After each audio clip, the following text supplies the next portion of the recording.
My name is Christopher. I'm here to present our second presentation to the class today, and I'm going to go ahead and start by saying my introduction, which is Bruce Lee is known to be one of the best martial artists in the world, if not the best fighter in the world. In this introduction I give to you today is about a martial artist fighter named Bruce Lee and where his history started. Bruce Lee, martial arts allows me to learn to have faith in myself, to express myself openly, not lying to oneself, and to discard what is useless to oneself and add what is useful. Bruce Lee began his martial arts training with Wing Chun master Yip Man in Hong Kong at 13 years old.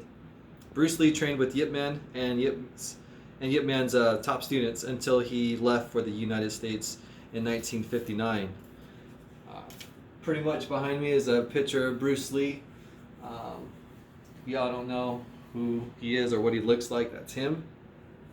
And the history of Bruce Lee and how everything came together as him being able to fight.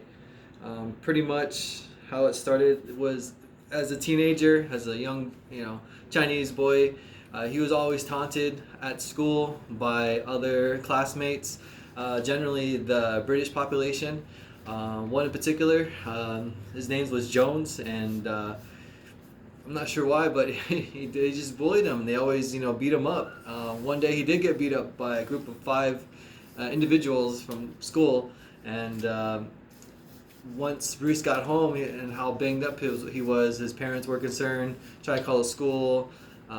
Things didn't really work out in their favor, but this led Bruce Lee to, he doesn't want to get beat up like that in the future. So what happened was his dad knew Master Yip Man, and he introduced him to him and later on accepted him. And that's how the basis of Bruce came about as far as fighting and learning how to fight and learning techniques, how to defend himself and attack other individuals. And that's pretty much the basis of how he learned how to learn his first step in martial arts with Yip Man. And excuse me. So then from there, as soon as his training was done with Yip Man, he went ahead and still continued to get into fights. With his new knowledge of fighting, it definitely led to him getting into more fights. And then as soon as he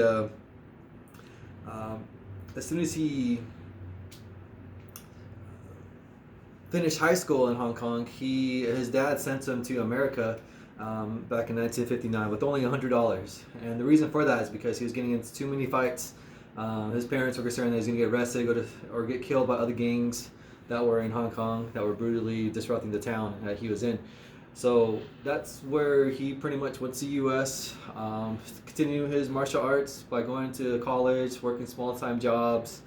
But that's where he kind of just grew and started meeting other, individuals, fighters, whatnot, and led to his training, his continuation of training, which is, weight training, equipment with dumbbells, experiencing with bodybuilding. He got into those type of exercises and physical strength and whatnot, and he just kept doing everything he did with running, keeping up with the stamina, working out with the dummy wooden dummies for his JKD style, with his Yip Man fighting techniques.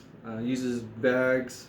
Sparring was one of the bigger things he used in his training, was sparring with another individual, just arm movement, body movement, so forth.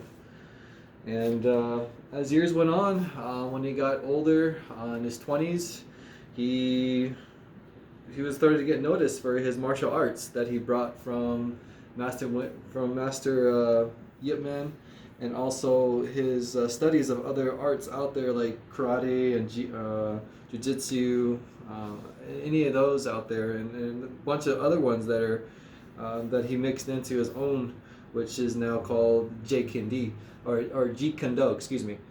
So in JKD, pretty much what that is, it's intercepting your opponent's technique or his intent.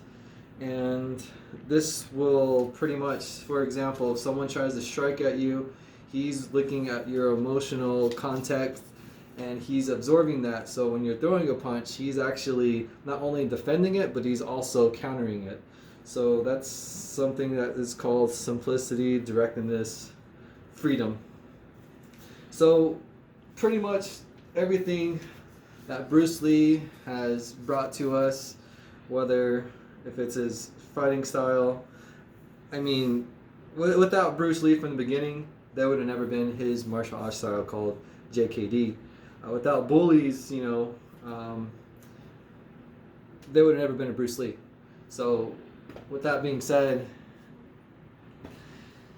Bruce Lee is a very, very interesting man. Thank you for your time.